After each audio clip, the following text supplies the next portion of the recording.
कि क्या एकमात्र जनपद में, इस जनपद में मात्र यही एक ईमानदार ऑफिसर है जोड़ी? यदा कदा कोई जांच आ जाती है उसको हम मांगने भी नहीं जाते हैं, वो हमें मिल जाती है, हम उसको ईमानदारी से करते, पैसा नहीं लेते हैं। धमकी मत दीजिए कि मेरे ऊपर मुकदमा करना चाहते हैं मानन, आप जो करना कर दीजिए। नमस्कार, मैं हूं वसीम अकरम। इस वक्त मैं हाजिर हूं आजमगढ़ जिले में और आपको बता दूं कि जैसा कि आप मेरे बगल में देख रहे हैं, कुछ पोस्टर लगे हुए हैं। इन पोस्टरों में आप देख रहे होंगे कि किसी पत्रिका में निकली हुई खबर के ये पोस्टर्स हैं और कहीं ना कहीं ये बताया जा रहा है कि जिन दो अधिकारियों के ये पोस्टर चिपकाए गए हैं, कहीं ना कहीं उनकी क्रियाकलाप, उनकी कार्यप्रणाली, उनकी शैली जो है बंटी बबली से मेल खाती है, ऐसे आरोप लगाए गए हैं। उन अधिकारियों से भी हम बातचीत करेंगे, उनका पक्ष भी जानेंगे कि ये कितना सही है, कितना लॉजिकल है, कितना इत्तेफाक रखते हैं इस बात से, या पूरी तरह से नकार देते हैं, या सिर्फ ये महज एक आरोप है, ये भी हम उनसे बातचीत करेंगे। लेकिन कुछ ऐसे कर्मचारी संघ हैं, राज्य महासंघ हैं, कुछ ऐसे फेडरेशंस हैं जो लगातार इन अधिकारियों को, इनके विरुद्ध आंदोलन करते रहते हैं, इनके विरुद्ध प्रदर्शन करते रहते हैं। उनसे हम लोग बातचीत करेंगे क्योंकि जो पोस्टर चिपकाए गए हैं उसमें राज्य कर्मचारी संघ का या महासंघ का एक नाम आया है। उसके अनुसार कई सारे संघ होते हैं जिनको मिलाकर के महासंघ बनाया जाता है। किसने ये चिपकाया है? क्या शिक्षक संघ ने चिपकाया है या राज्य कर्मचारी संघ ने चिपकाया? किसने चिपकाया अभी तक की पूरी तरह से क्लियर नहीं हो पाया है। तो इसी मुद्दे पे बातचीत करने के लिए दो लोगों को हमने यहाँ पे इकट्ठा किया है। दो लोग हैं राज्य कर्मचारी संघ से, एक है राम जन्म रावत, उनसे भी हम लोग जानेंगे, कर्मचारी संघ के महासंघ के जिलाध्यक्ष हैं, राज्य कर्मचारी महासंघ के जिलाध्यक्ष हैं आजमगढ़ के, और एक और हैं संजय यादव। इन दो लोगों से हम लोग बातचीत करेंगे। आप थोड़ा इधर आ जाएं, एक तरफ आ जाएं संजय जी। इन दो लोगों से हम लोग बातचीत करेंगे और जानने की कोशिश करेंगे कि ये जो राज्य कर्मचारी संघ के नाम पर ये पोस्टर चिपकाए गए हैं वो कितना सही है, आखिर क्या है मंसूबा या क्या है मंशा लोगों की इस पोस्टर को चिपकाने में। इन दोनों से बातचीत करेंगे। जी आप बताएं राम जन्म जी, ये कितना जो ये पोस्टर्स लगे हैं इसके पीछे काफी बवाल हो रहा है, किसने चिपकाया है ये पोस्टर? राज्य कर्मचारी संघ का कुछ नाम वगैरह आ रहा है इसमें, बंटी बबली का ये पोस्टर किसने चिपकाया है? ऐसा है कि ये जो दो अधिकारी जिला आर्थिक संख्या विभाग में हैं, पति पत्नी हैं, एक जिला आर्थिक संख्या अधिकारी हैं, एक अपर सांख्यिकी अधिकारी हैं। इनके ये कम से कम सितंबर 11 से यहाँ पर जनपद में कार्यरत हैं, लगभग 7 साल से। 7 साल से, हाँ। और कर्मचारियों को इनके द्वारा उत्पीड़न करना, गाली बकना, ये इनकी आदत है। मैंने पोस्टर की बात की, पोस्टर किसने चिपकाया? क्या आपके कर्मचारी संघ ने चिपकाया? पोस्टर जो भी संगठन छिपाया है सही है, हकीकत है। इनसे त्रस्त सारे कर्मचारी संगठन के लोग हैं। इनका स्थानांतरण 3 बार हुआ है, तीनों बार स्थानांतरण होकर करके यहाँ पर पड़ी हुई है। संगठन इसके पहले मांग कर रहा था कि इनका स्थानांतरण यहाँ से किया किसी अधिकारी का स्थानांतरण करवा देना या रुक जाना, कहीं उसके भ्रष्टाचारी होने का कैसे प्रमाण आप मानते हैं? कैसे मानते हैं कि वो भ्रष्टाचारी हैं, इस वजह से उनका स्थानांतरण रुक गया? ये कई चीज हम लोग आरटीआई के माध्यम से कोई ऐसा सबूत है आपके पास? हाँ, आरटीआई के माध्यम से हम लोग मांग किए हैं। आर्थिक जनगणना की किताब जो है अपने स्तर से छपवाना, ब्लॉक से न छपवाना, सांख्यिकी पत्रिका छपवाना अपने ही विभाग में ही छपवाना, ब्लॉक पर न छपवाना, उसका अपना कमीशनबाजी करना, कई इतने अभी है। आप ये आरोप लगा रहे हैं, आपके पास कुछ साक्ष्य हैं इसके? साक्ष्य हम लोग आरटीआई से मांगे, हमारे पास कागज है। अच्छा। लेकिन अभी तक इनके द्वारा सूचना नहीं दी गई है। रही बात इनके स्थानांतरण की, जब स्थानांतरण हो जा रहा है, जब इस तरह का बात है तो आपका कर्मचारी संघ कभी इन लोगों के खिलाफ प्रदर्शन क्यों नहीं किया? कभी इस तरह की चीजें क्यों नहीं आई पटल पे कि मतलब हाँ इन्होंने भ्रष्टाचार किया है या भ्रष्टाचार कर रहे हैं जिले में, इनका जाना ठीक है या ट्रांसफर करा देना चाहिए ऐसे लोगों को? इस संबंध में कई बार हम लोग धरना प्रदर्शन किए हैं। जी हाँ, प्रमुख सचिव को पत्र लिखा गया है, माननीय मुख्यमंत्री जी को पत्र लिखा गया है, इनके विभागीय अधिकारियों को लिखा गया है, प्रदर्शन हुए हैं, हम लोग पत्र लिखे, हम लोग पास सारे कागज हैं। जांच आज जो ये पोस्टरबाजी हो रहा है शहर में, मतलब इस पे आपकी क्या राय है? इस पर जो भी संगठन किया है, जो भी कर्मचारी के लोग किए हैं, उस पर हमारा पूरा समर्थन है और हम लोग इसके उस संगठन के साथ हैं। इनके काले कारनामे के खिलाफ इनकी स्थानांतरण होना चाहिए। ये 7 साल से पड़े हुए हैं, ये शासनादेश नहीं है कि कोई 7 साल तक पड़ा रहा है, उनका स्थानांतरण न हो।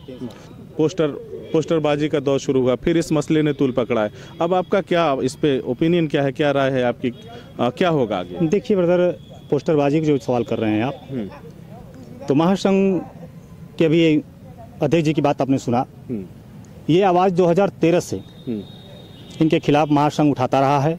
कई कई बार प्रदर्शन हुए, यहाँ तक कि इसके पहले 2014 में या 15 में, याद नहीं आ रहा है, सोई सरकार को जगाने को लिए के हल्ला बोल कर्मचारियों का एक कार्यक्रम रखा गया था और पोस्टरबाजी पूरे जनपद में हुआ था इन्हीं के कारनामों को लेकर के। फिर महासंघ ने तमाम पत्र शासन प्रशासन मुख्यमंत्री माननीय मुख्यमंत्री सबको भेजा और हमें लगता है, मुझे विश्वास है कि उन्हीं पत्रों का परिणाम रहा कि इनका स्थानांतरण 2016 में किया गया। सो ये केंद्र प्रकार ने अपना रुकवा ली। फिर 17 में हुआ, वो भी विधि विरुद्ध रूप से अगर देखा जाए तो जो आदेश हुआ है वो गलत है, रोकने का रुक गया। इसके बाद फिर स्थानांतरण हुआ, जबकि माननीय मुख्यमंत्री ने इनका स्थानांतरण बहराइच स्नातक किया था कि वो कौन सा एक जनपद है, विशेष जनपद रहा, इनको वहां भेजा गया था मैडम जी को, आश्रम संख्या अधिकारी को। लेकिन अब उस स्थानांतरण को यहाँ से जिलाधिकारी महोदय द्वारा इनको कार्यमुक्त भी किया गया कि स्थानांतरण नीति के ये अनुकूल है, इनका स्थानांतरण होना यहाँ से। लेकिन फिर इनको न जाने क्या है, मैडम जाने, हम नहीं जानते हैं इस चीज को, पुनः स्थानांतरण रुकवा करके आ गए जनपद में। और ये जैसा कि सुनने को मिलता है कर्मचारियों द्वारा, एक कहती हैं कि हमको कोई यहाँ से हिला नहीं सकता। अगर एक अधिकारी ये कह रहा है कि हम जिले से भ्रष्टाचार का खात्मा कर रहे हैं और जिले में चाहते हैं कि भ्रष्टाचार पूरी तरह से खत्म हो, तो समस्या क्या है? हमारा सबका तो मकसद वही है कि ऐसी विचारों का हम लोग स्वागत करते हैं। मेरा संगठन भी बार बार भ्रष्टाचार के खिलाफ आवाज उठाता रहा है। लेकिन क्या सवाल आपसे जब मैं आपसे पूछना चाहता हूँ कि क्या एकमात्र जनपद में, इस जनपद में मात्र यही एक ईमानदार ऑफिसर है जोड़ी? बाकी ऑफिसरों के इत्तेफाक भी हो सकता है कि इत्तेफाक भी हो सकता है कि वही एक जोड़ी हो। नहीं, इस समस्या क्या है? समस्या हम लोगों की कोई नहीं है। सीधी सी बात यह है कि जो शासन द्वारा नीति निर्धारित की गई है, हम कर्मचारियों पे लागू है तो ऑफिसरों पे भी लागू होनी चाहिए। ठीक है, अगर स्थानांतरण हम कर्मचारियों का समय से हो रहा है, हम चले जा रहे हैं, हमें तो कोई आपत्ति नहीं हो रही है, तो फिर इनका अगर हो रहा है तो फिर इनके जाने में आपत्ति क्या है? अगर आप खुद उनसे पूछिएगा मैडम से कि महोदय हमें बताइए कि आपके साथ उनका पक्ष भी लेंगे। यस आपसे कभी जन सूचना अधिकार की तरह आरटीआई मांगी गई है? अगर वो आरटीआई मांगी गई है तो उसकी जो धनराशि शुल्क है वो किस कोष में आप जमा किए हैं? महासंघ के अध्यक्ष सामने खड़े हैं, इन्होंने आरटीआई से मांगा कि आपसे अब तक कितनी सूचनाएं जन सूचनाएं मांगी गई हैं, उससे प्राप्त धनराशि किस मद में जमा किया गया है, उससे सूचना दी जाए। लेकिन आज तक सूचना नहीं दी गई।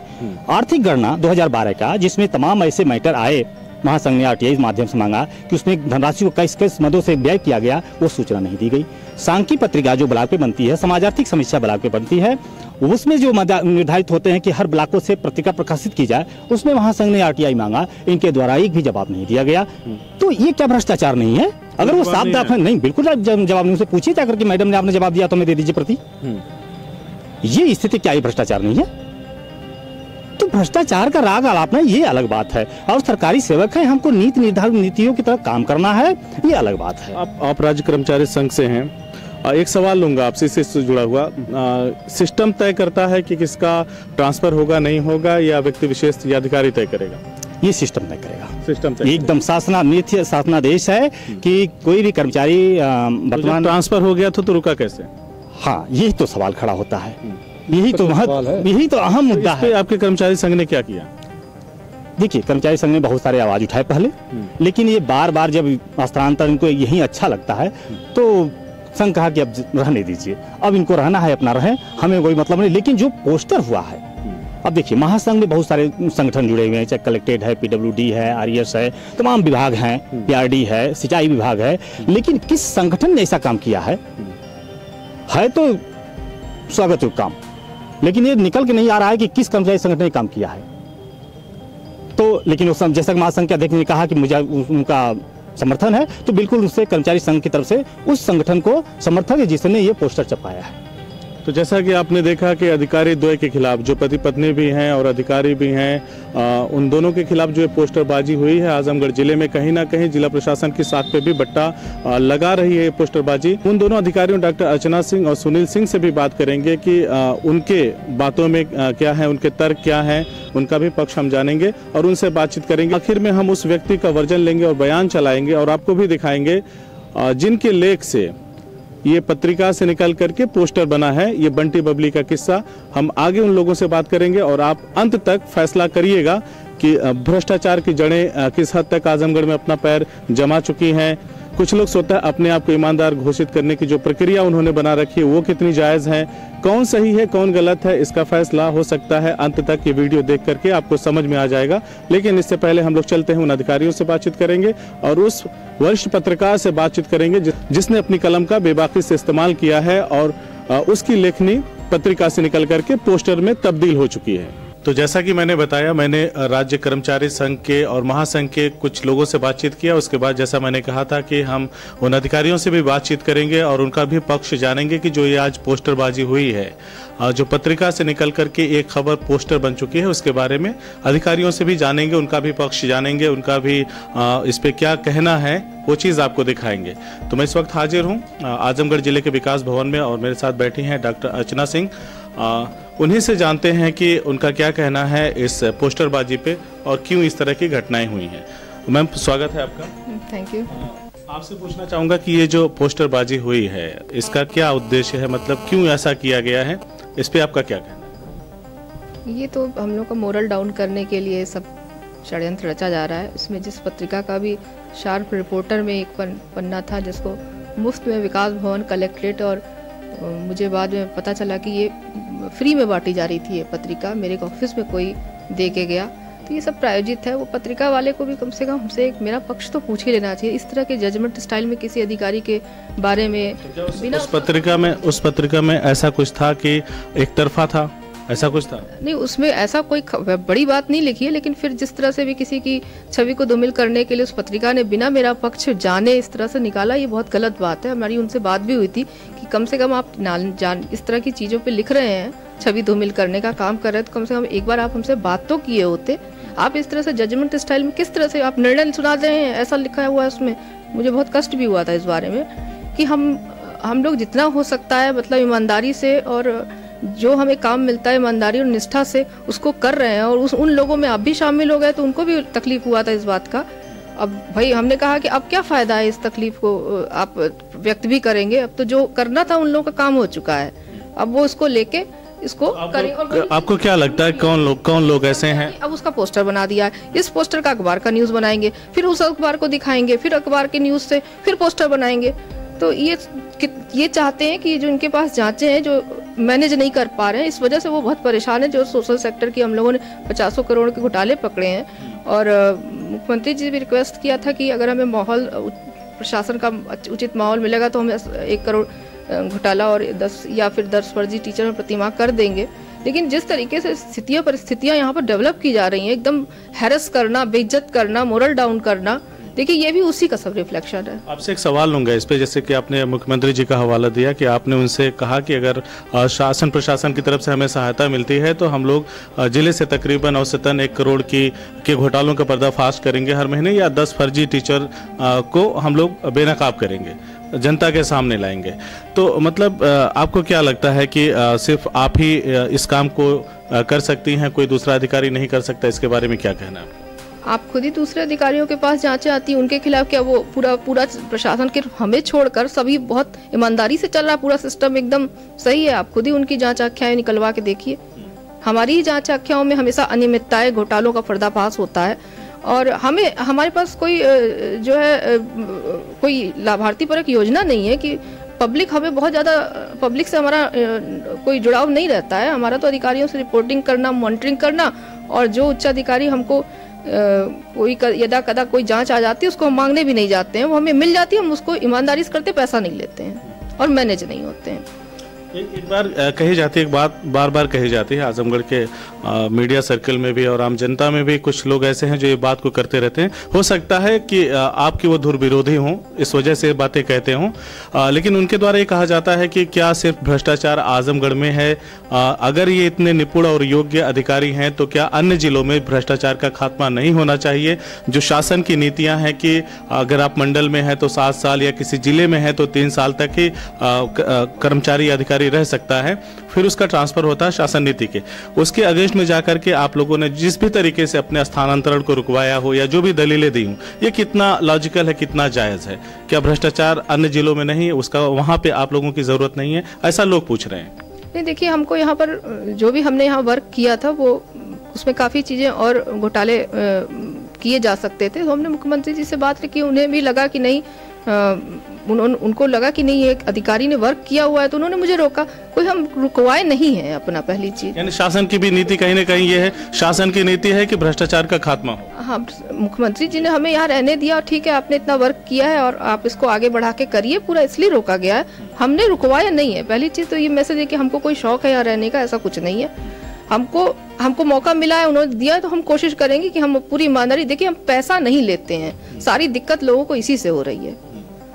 और हम शासन की नीति, हम अपने मन से कैसे यहाँ रुक सकते हैं? हम एक दिन नहीं रह सकते। मुख्यमंत्री जी ने हमें मौका दिया है तो हम यहाँ रुके हैं, अदरवाइज इसमें हमसे क्यों पूछा जा रहा है? ये तो शासन का निर्णय है। शासन जैसे ये जो आपका स्थानांतरण रुका है, उसके बाद जो आपका एक्सटेंड किया गया है, डेट बढ़ाया गया है कि आप अपने अधूरे कामों को पूरा कर लें, तो मैं ये डेट का जो एक्सटेंशन हुआ उसके पहले का भी कुछ आपसे जानना चाहता हूँ कि तकरीबन इस जिले में कितना भ्रष्टाचार का आप लोगों ने उजागर किया है, कितने लोगों को बेनकाब किया, और उसके बाद का जब आपको यहाँ पे रोका गया कि ठीक है आप अपने जो जांचें आपके द्वारा चलाई जा रही थी या की जा रही थी उसको पूर्ण कर लें, तो पहले कितना था, बाद में अब तक आपने कितना किया? देखिए पहले भी 50 करोड़ के हो चुके हैं, इसमें समाज कल्याण विभाग का है और बुनकर सोसाइटियों का है, फर्जी शिक्षक बीएसए शिक्षा विभाग के भी हैं, और ज़्यादा डिटेल में तो यहाँ पर सांख्यिकी अधिकारी ही बताएंगे। और तो हम लोगों ने 50 करोड़ का पकड़ रखा था। अब यहाँ पर आने के बाद कस्तूरबा की एक जांच निकली थी जो बीएसए विभाग की थी। अब उसके बाद तो एक और अपर सांख्यिकी अधिकारी ने निकाली थी, डीएवी की थी, वो खुद ही अपना बता देंगे। तो इस समय तो शौचालय की चेकिंग में लगे हुए हैं, लेकिन ये है कि हम उसको करेंगे जो हम कहे हैं। एक आखिरी सवाल लूंगा, आप महिला हैं, अधिकारी हैं, और ये हम नहीं कह सकते कि हम आपको ईमानदारी का सर्टिफिकेट देने आए हैं या हम अपनी तरफ से कोई बात नहीं कर सकते हैं, लेकिन इस तरह के परिवेश में, इस तरह के माहौल में एक अधिकारी कितने दिनों तक या कैसे अपने काम को सही तरीके से अंजाम दे सकता है? क्या ये आदर्श परिस्थिति है या क्या होना चाहिए? इस तरह के अगर शासन की मंशा है कि नहीं भ्रष्टाचार का खात्मा होगा, तो अधिकारियों को शासन की तरह से किस तरह से उनको हेल्प हो कि अपने काम को वो बेधड़क होकर के अंजाम दे सके?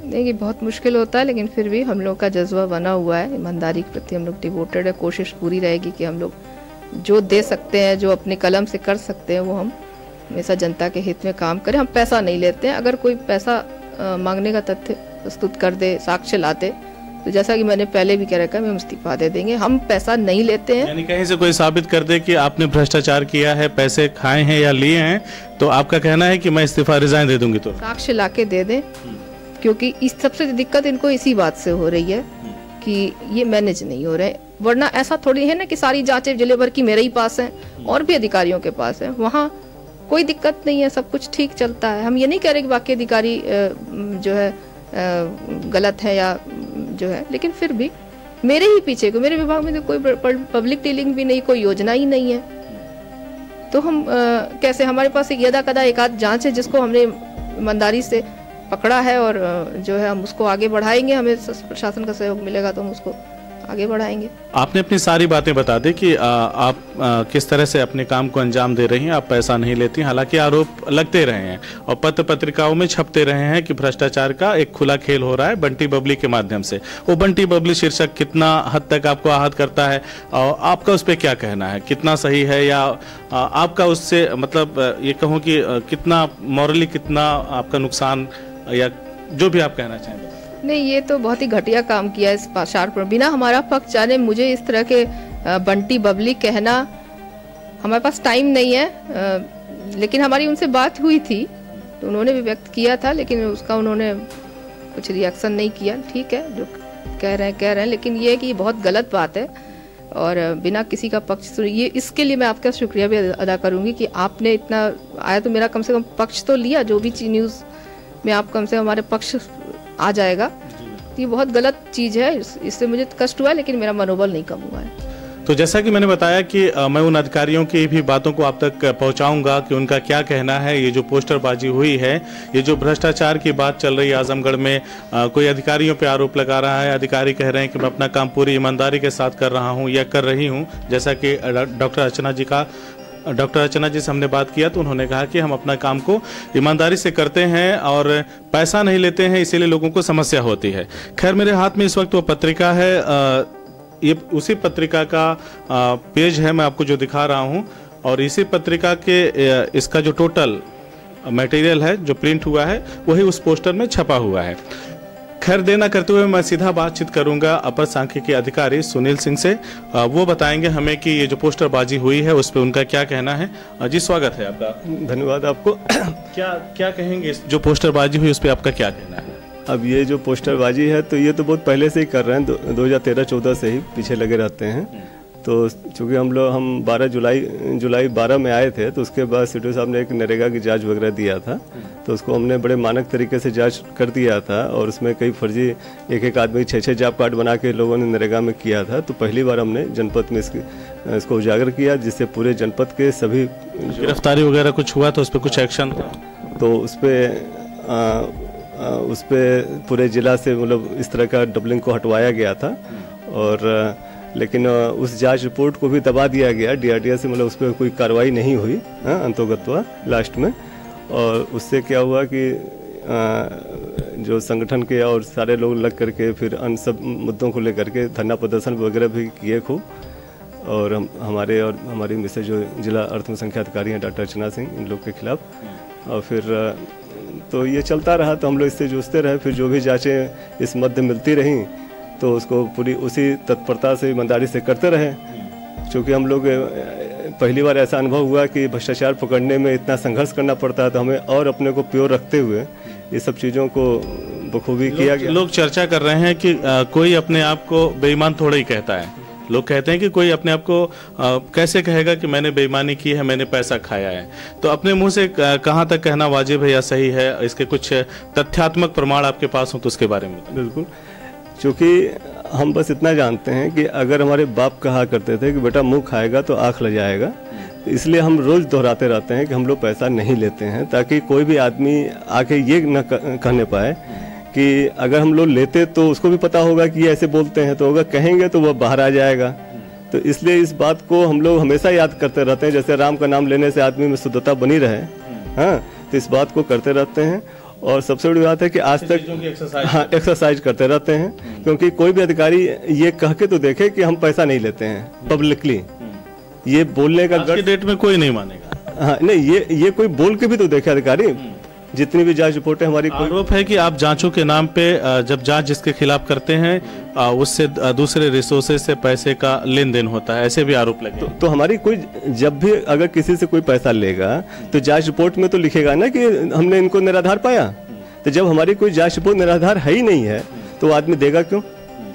जिसे पत्रिका की हमने बात की, जो पत्रिका में मैंने दिखाया उसमें भी है कि खेल कैसे कैसे होता है उसके बारे में दिया गया है कि किस तरह से होता है, जांच को प्रभावित किया जाता है। ठीक है, और फिर उसके बाद उन सब चीज़ों ने बढ़ते बढ़ते आज पोस्टरबाजी का रूप ले लिया है। उस पत्रिका में कहीं भी हम लोग के खिलाफ केवल एक भूमिका बना दिया। पूरे पत्रिका को पढ़ेंगे तो उन्होंने कोई तथ्य नहीं दिया है कि इन्होंने इस जाँच में पैसा लेकर के इनको छोड़ दिया, ऐसा कोई उसमें रिपोर्ट नहीं है।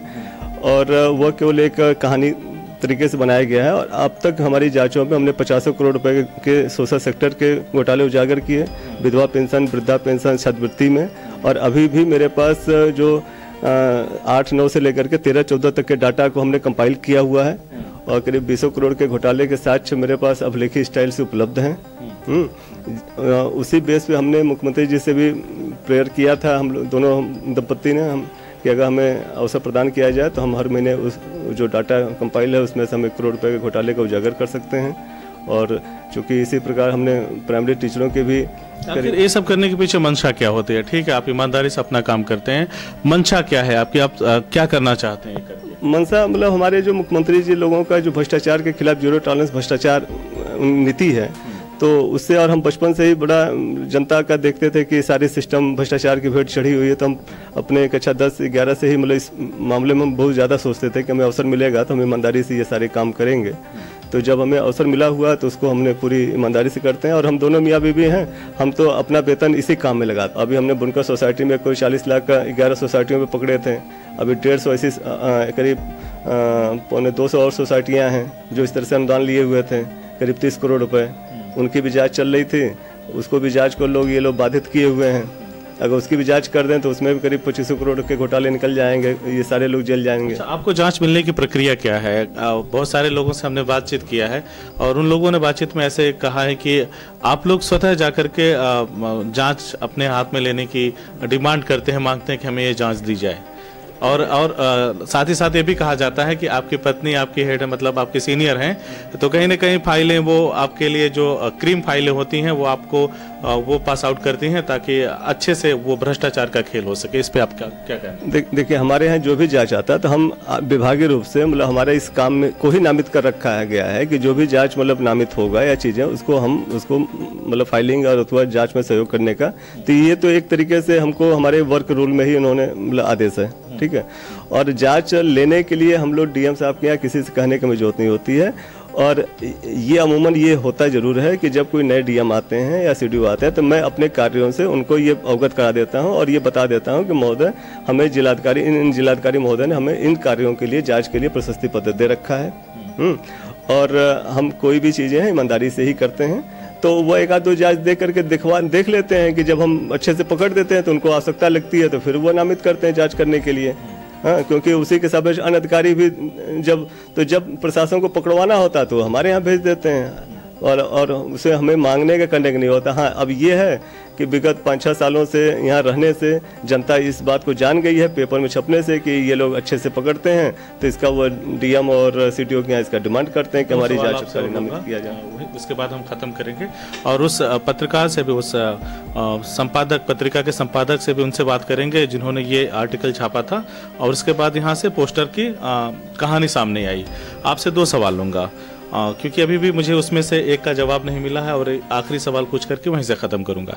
आपको क्या नहीं लगता कि आजमगढ़ के अलावा भी अन्य ज़िले हैं जहां पे भ्रष्टाचार अपनी चरम सीमा पे है, वहां पे भी काम करना ज़रूरी है? आपको नहीं लगता? योग्य अधिकारी हैं आपको नहीं लगता वहां जाके आप अपने काम को? बिल्कुल ये है, लेकिन चूंकि हमारा ये विभागीय कार्य नहीं है कि हम किसी जनपद में मान लिया अभी मिसल ट्रांसपोर्ट जहाँ पे हुआ था, बहराइच हुआ था, वहाँ जाने के बाद वो जाँच कार्य शुरू कर देंगे, क्योंकि ये हमारा विभागीय कार्य तो है नहीं। ये आजमगढ़ तो एक इकलौता ऐसा मिसाल नहीं है। जैसे अगर आप वाकई अपने काम को ईमानदारी से करते हैं तो आप जिस भी जिले में जाएंगे, जहां काम शुरू करेंगे, ये परेशानियां तो आएंगी आपको।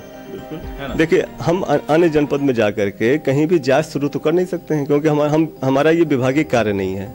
हमें किसी प्रकरण की जाँच जब डीएम साहब सौंपेंगे तो हम उसको शुरू करेंगे, फिर उसके हम डॉक्यूमेंट इकट्ठा करेंगे, फिर चीज़ें होगा, फिर उसके बाद जो भी तथ्य सामने आएगा। यहाँ चूंकि हम उस काम को कर रहे थे और करते करते चूंकि हमें स्पेशल सुविधा उपलब्ध कराए थे, रविंद्र प्रसाद डीएम साहब थे, उन्होंने मतलब हमें एक ऑपरेटर भी दे रखा था और डाटा भी लखनऊ से सारे एनआईसी से आ गए थे, तो उस पर हमने बहुत सारा एक रिसर्च वर्क कर दिया था, जिसके कारण हमारे पास इतनी ज़्यादा जानकारियाँ हो गई थी। उसके बेस पे हम ये पकड़ रहे थे। यहाँ पे रिटर्न चेकों में मेमो के आधार पे करीब 75 करोड़ रुपए का ये अनुमानतन इन लोगों ने कर रखा है। जो विधवाओं का पैसा इन्होंने विद्यालयों खाते में डाल के निकाल रखे हैं। हाँ, इस तरीके से बहुत सारे योजनाओं के पैसे ये लोगों ने कर रखा है जो लाभार्थियों को नहीं मिले। तो उसकी हमारे पास एक तरीके से जानकारी हो गई और यहाँ की आम जनता भी, शिकायतकर्ता भी मतलब गोपनीय तरीके से मुझे ला करके ये सारी इन्फॉर्मेशन बता देते हैं कि हाँ, इनको बताएंगे तो ये मतलब उसको काम करेंगे। आप पे एक और आरोप लगता है अधिकारी द्वय पे कि आप लोग आरटीआई का जवाब नहीं देते, उसके पीछे का कारण क्या है? तो आरटीआई का ऐसा कोई आरटीआई नहीं है जो आरटीआई। हमने बात किया, कर्मचारी संघ के 2 लोग मौजूद थे, उन्होंने कहा कि हमारे पास बहुत सारे ऐसे पेपर्स हैं आरटीआई के जो हमने इन अधिकारियों से मांगा, इन्होंने कभी नहीं दिया। नहीं, आरटीआई के जो भी जवाब हैं, इनको अगर ये हमारे जवाब से संतुष्ट नहीं थे तो ये जाके इन सारे चीज़ों ने आयोग में, जन सूचना आयोग में इन्होंने अपील किया था और सारे चीज़ आयोग में इनको उपलब्ध करा दिए गए थे।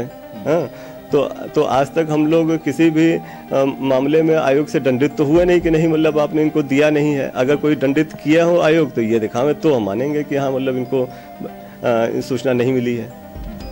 तो ये हैं अपर सांख्यिकी अधिकारी सुनील सिंह, जिन्होंने बड़ी ही बेबाकी से हमारे तीखे सवालों का जवाब दिया और कहीं ना कहीं अपने इरादों को भी प्रदर्शित किया है कि परिस्थितियां कितनी भी विपरीत हों, हम जो भ्रष्टाचार को खत्म करने का या रोकने का जो हमने सिलसिला शुरू किया है उसको कहीं से भी हम ब्रेक नहीं होने देंगे और अपने काम को, प्रेशर चाहे जितना हो, ईमानदारी से हम लोग करते रहेंगे।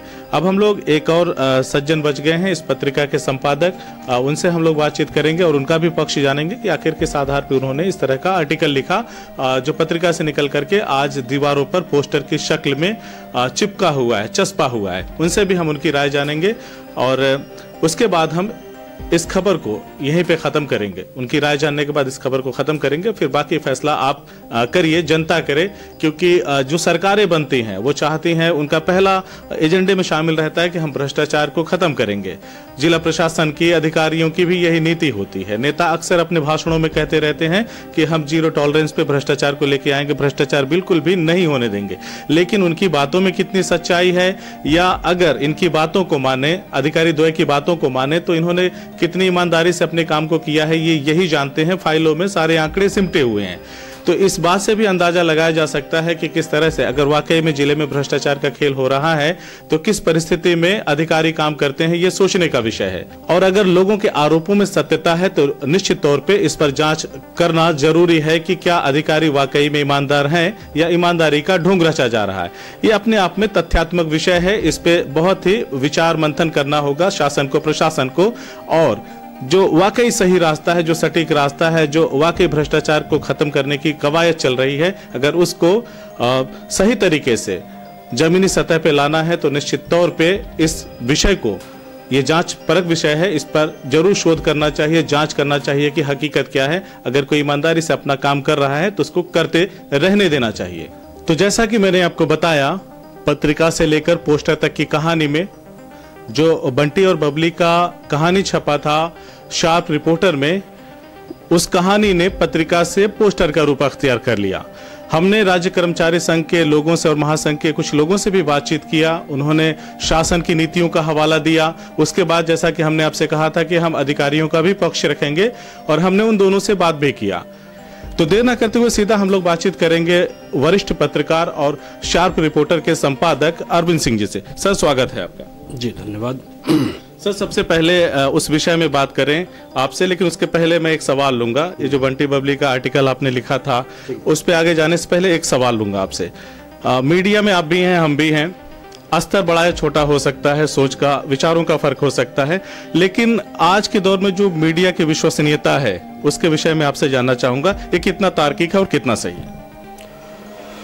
दोस्त, जब आज़ादी के समय मीडिया शब्द ही नहीं था, पत्रकारिता का जो ध्येय था वो देश की आज़ादी था, और उस आज़ादी को पाने के लिए पत्रकारिता ने अपना सर्वस्व न्यौछावर किया। उसका मिशन देश की आज़ादी था। समय जैसे जैसे बदला, स्थितियां बदली, देश आज़ाद हुआ, और मीडिया का जो स्वरूप है वो भी बदला। वो मीडिया जिसका मिशन देश की आज़ादी, लोगों का कल्याण और सबके हित में काम करना था, उस मीडिया का जो ध्येय था आज़ादी के बाद वो बदल गया, और वह मीडिया व्यवसायिक हो गई।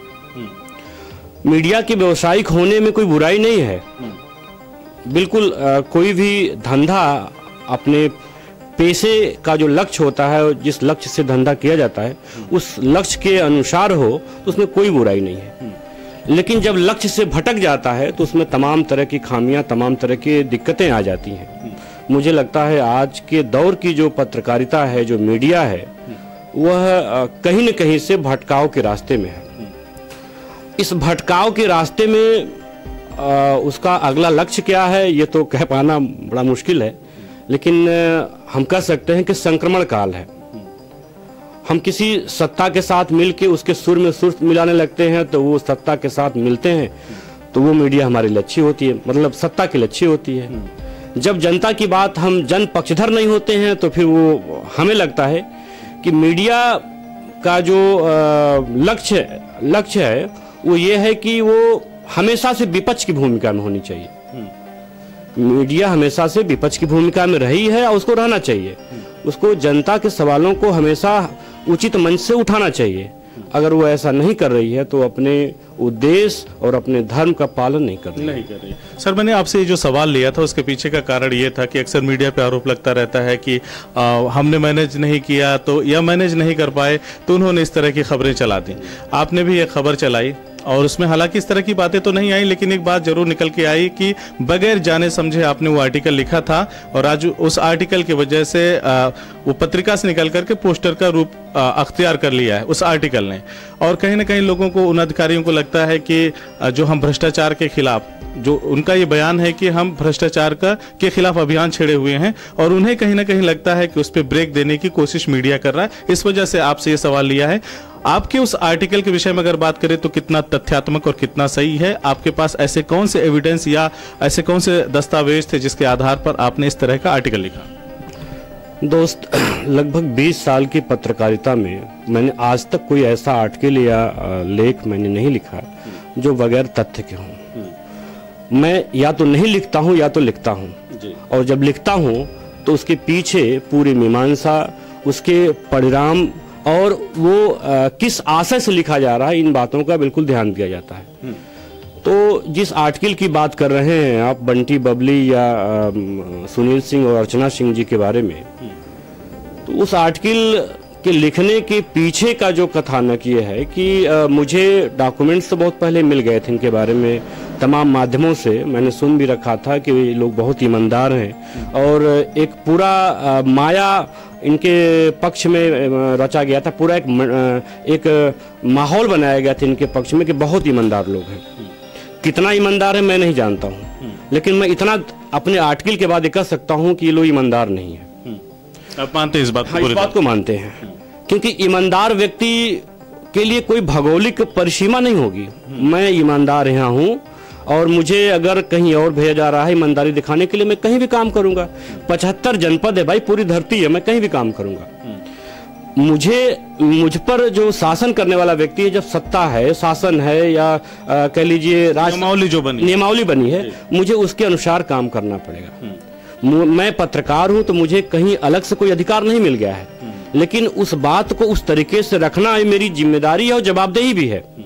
रही बात सुनील सिंह का ये कहना कि उनका वर्जन नहीं लिया गया, ये ठीक बात है, उनसे कोशिश की गई, वर्जन नहीं लिया गया, लेकिन मीडिया उनके वर्जन लेने के लिए बाध्य नहीं है। आप हर स्टोरी में, हर किसी आर्टिकल में किसी व्यक्ति का वर्जन लेना आपको जरूरी नहीं है।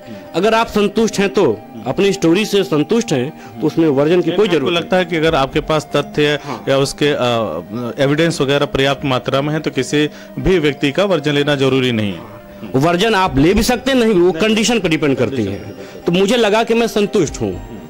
और दूसरी बात है कि मैं इसको, स्टोरी को छापने से पहले, लिखने से पहले, मैं लगभग 3 महीने तक मैंने प्रैक्टिस किया। प्रैक्टिस इन द सेंस कि मैं विभिन्न कार्यालयों में जाना और उस पूरे काकस के बारे में पता करना जिस काकस के तहत ये काम करते हैं, उनके साथ लगना, आना जाना, विकास भवन से लेकर कलेक्ट्रेट से लेकर जिन ऑफिसों में जाते हैं, क्या करते हैं, उनकी पूरी कार्यशैली पर मेरा अध्ययन है। ये अध्ययन कोई एक दिन का नहीं है, ये लगभग 3 महीने का अध्ययन है। एविडेंस का अध्ययन अलग विषय है। एविडेंस के बाद जो मैंने इनका अध्ययन किया, इनकी कार्यशैली का अध्ययन किया, उसके बाद मैं इस मुकाम पे पहुंचा कि मुझे ये लिखना चाहिए, और मैंने इसको लिखा। अब इसके बाद उनका क्या कहना है वो अलग का विषय है, लेकिन मुझे लगता है कि मैंने जो लिखा मैं उसके साथ बिल्कुल अटल हूँ, मुझे कहीं कोई दिक्कत नहीं है। और मैंने उनसे कहा था कि आप दुनिया के किसी भी अदालत में आप मुझसे मिलना चाहेंगे, मैं आपके लिए तैयार हूँ। हाँ, एविडेंस के बाद, इस प्रकाशन के बाद मुझे लगता है कि दूसरे दिन सुनील सिंह जी आए थे मेरे ऑफिस में। मैं उनको चाय पिलाता हूँ, बैठता हूँ, बातचीत होती है, तो वो बहुत सारे अपने दस्तावेज, कई फाइलें, मोटी फाइलें लेकर उन्होंने मतलब आए और लगे समझाने की ऐसे वैसे ऐसे है ना। तो हालांकि बहुत कुछ समझाया भी उन्होंने मुझे, लेकिन पूरे बात से कई सवाल ऐसे थे जिनका जवाब वो मुझे नहीं दे पाए, मुझे संतुष्ट नहीं कर पाए।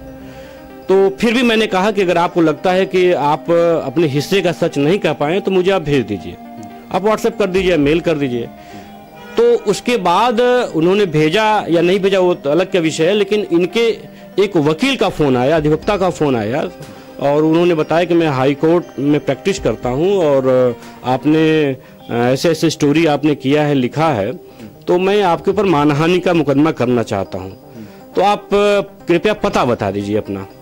तो मैंने कहा भाई ये मैं इस फील्ड में आया हूं तो मुझे मालूम है और मैं तो सोच के ही आया हूं कि मुझे इस फील्ड में आया हूं, तो इस फील्ड के जो भी दुश्वारियां हैं, जो भी नुकसान है, फायदे, मुझे सब जानता हूं। तो आप मुझे कृपया ये धमकी मत दीजिए आप कि मेरे ऊपर मुकदमा करना चाहते हैं। मानन, आप जो करना कर दीजिए। अच्छा, आपको बीच में मैं रोकना चाहूंगा। हाँ। क्या किसी वकील का ये कहना कि मैं आपके ऊपर मानहानि का मुकदमा करना चाहता हूं और जिसके ऊपर करना है उस व्यक्ति से ये बात कहता है, क्या ये सही है? अब मुझे लगता है कि अगर वो अधिवक्ता हैं, उनको अगर विधि का अगर ज्ञान है तो उनको पूछने की जरूरत नहीं है। जैसे एक नोटिस आनी चाहिए, उनको नोटिस भेजना चाहिए।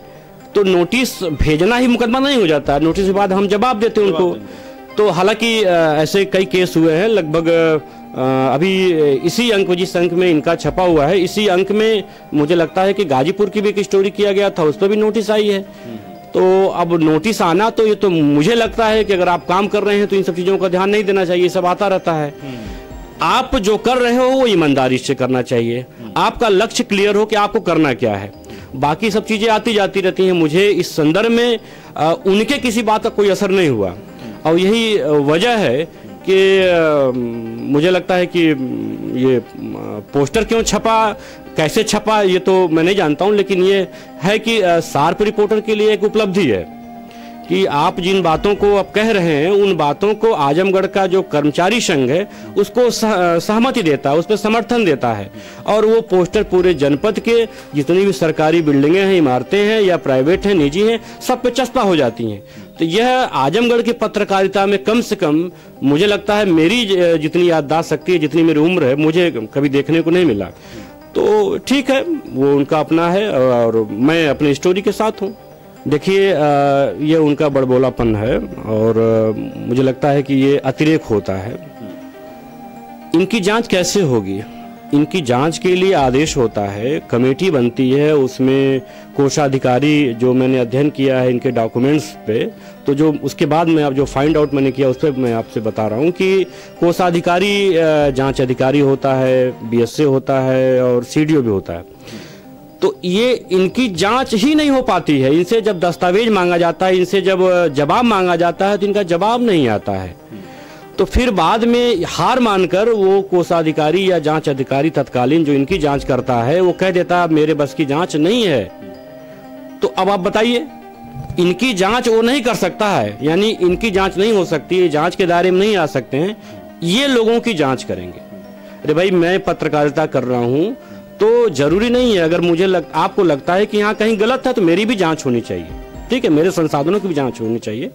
और ये हुई भी है आजमगढ़ जनपद में। यहीं पर एसएसपी थे और हम लोगों ने लिखा, उन्होंने ऐसा कुछ किया कि हम लोगों को लिखना पड़ा और लड़े, पूरी हिम्मत से लड़े, दिलेरी से लड़े।